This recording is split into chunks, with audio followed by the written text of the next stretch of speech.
Hi guys, welcome back to my YouTube channel. If you don't know me, my name is Nancychel, and if you're new here, why don't you subscribe and join the family. So in today's YouTube video, I've decided to talk about expectations and the actual reality of uni life. I know a lot of people have a lot of expectations that are kind of untrue or like based off TV shows, but I'm here to like hit you with the truth right now. So if you're going to uni next year or the year after, well, it's a bit different obviously because of lockdown, but if you're going to uni this year or the year after, make sure you watch this video so you know what you're getting yourself into. My first expectation that I want to break down is uni isn't all fun and games. You come here to get a degree, of course, but there's this stigma of like university students are all party, go out partying, blah blah blah blah blah. Uni isn't all fun and games, and if you think you have loads of time, depending on your degree, if you're coming into uni doing something like law, you might want to check yourself if you want to be partying all night. Some people actually do it. I know people who do all their classes in the daytime and then go out every single night, and they have time to do that. If you're one of those people, great, but like you will not have as much free time as you expect. In first year you have a bit more time, that's what I've been told anyway, but when you get further into your degree you obviously have less and less time because they're building up the assignments. My next little expectation is freshers. Lots and lots of people, obviously because of lockdown this year, freshers non-existent, but a lot of people I came into uni thinking freshers was going to be sick, like it's going to be like the maddest parties, blah blah blah. Freshers, first of all you have to pay for every single like freshers meet or whatever, like a party or whatever, which I was just like no, I'm not paying £26 to do something I could do in a club for less time, like cheaper. There's a stigma that you're going to meet all your friends from Freshers Week and stuff like that. That is not the case. A lot of the friends I met were from the course or like similar courses, people that I live around or live with. Obviously I live alone, so that's kind of hard. If you make friends at Freshers, you probably won't speak to them again unless you like live with them, blah blah blah. So like this stigma of you have to make friends in Freshers Week, it's not the case. Like you can always make friends, and I feel like in uni you are continuously making friends. Like you might join a sorority. Oh, I can't say it, but anyway, you might join one of them and make friends through that as well. Also, would not rush making friends. As much as you want to be out there, continuously be going out, blah blah blah, making friends, everyone's not going to be for you. Everyone's not going to be for like looking after you and stuff like that. Like people genuinely do have bad intentions, so to like if you're going into making friends, just make sure you're careful at the same time, especially with like parties and stuff. Just make sure you're going out with people that can be trusted, and if you want to make friends, go ahead, just be careful. Don't forget like you're in a new place, if you're moving to a new city. Another expectation in uni for me was you need like an ironing board, you need to like be able to clean, cook, blah blah blah.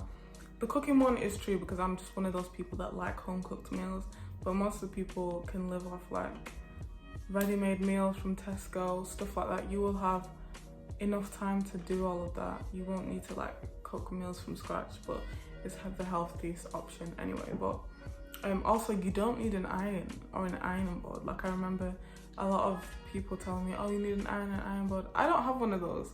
My clothes aren't crinkled, like there's no issue. So those are things that you can buy later on as you actually get to your accommodation, because you will know what's there. Some accommodations have irons and ironing boards already, so yeah, you're just taking up more space in your accommodation if you actually go and buy them and you don't need them.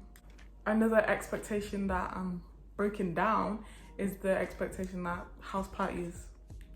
People don't really have that many house parties, especially in lockdown. People didn't really have any because a lot of people are being like scared of the police basically and getting fined. But as much as people like have, the most you can get is like flats having like a drink up or stuff like that, and you get invited. Like it's not going to be like a full-on house party like the TV shows where everyone's like wasted and like there's police and all this stuff.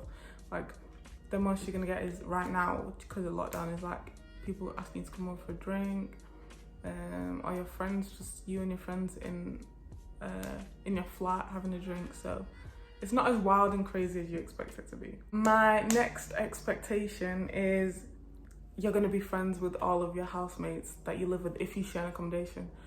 That is not the case. From my friend's description of it, sharing is a bit like a lucky dip. If you get good housemates that you get along with, that you can talk to, that you're friends with, you're very lucky. Like, most of the people I've talked to, when they say like they share accommodations, they have very different realities.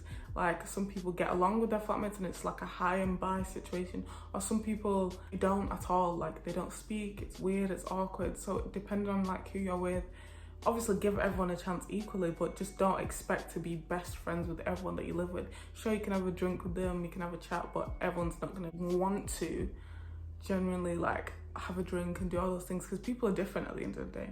My next expectation is, when I was starting uni, was, oh yeah, everyone's mature, everyone's gonna want to do the course, like everyone's just gonna want to get on with it.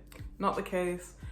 It's a bit like college. Some people are really into it, really want to get on with everything, really want to get the work done. Some people aren't. Some people don't come up to lectures, some people don't care, some people don't listen until it's time to do the assignments.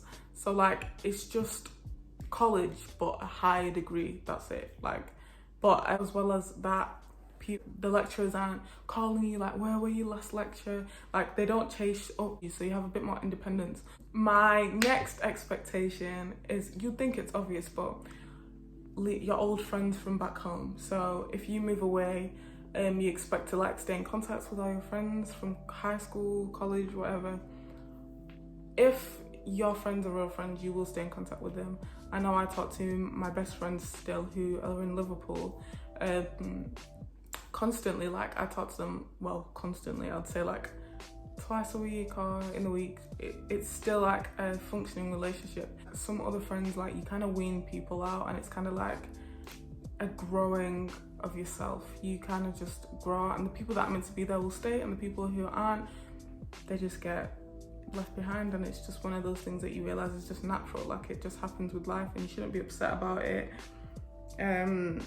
If they keep in touch, they keep in touch. Maybe you just might have a small conversation, but it won't be you staying best friends with everyone that you left behind. My next expectation is groups, societies. When I came to uni, I thought, oh yeah, I'll join loads of societies and I would get like loads of friends from it. But the reality of societies and groups is you meet once a week to do the common interests that you all have. And then for the rest of the week, you might go out together for a drink, and that's it. Some of you might not talk that much unless it's about the common interest. You won't be as close as you expect to be all the time. So it's just going in with a level head, like, yeah, I might get along with all these people, or yeah, I might not. And it's just one of them things that you'll just have to grow and adapt to. My next expectation is parents. You think you're gonna come to uni, not want to speak to your parents, and like, of course you want to speak to them, but it's like a lot of people coming to uni like, oh, I've got my freedom, I can go out, I can do what I want.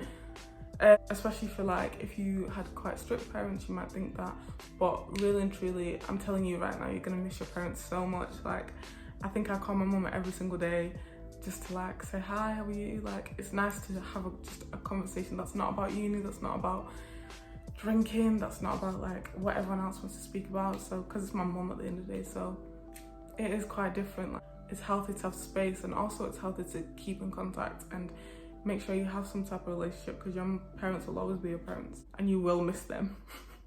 You will.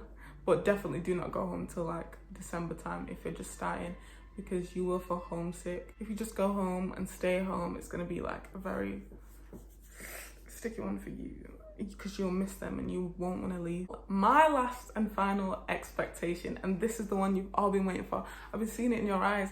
You've been waiting for it. You have been waiting for it. Can you guess?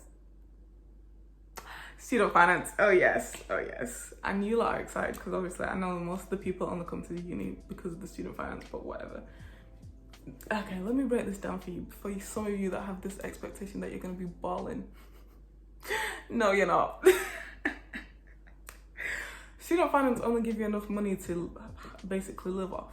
They don't give you money so you can go buy a car, blah, blah, blah. They give you money basically so you have enough to live off after your accommodation. So basically you get money according to your mum and dad's financial situation. So if your mum and dad have really good jobs and they're both working, you're most likely to get less student finance, or maybe even they'll pay for it for you.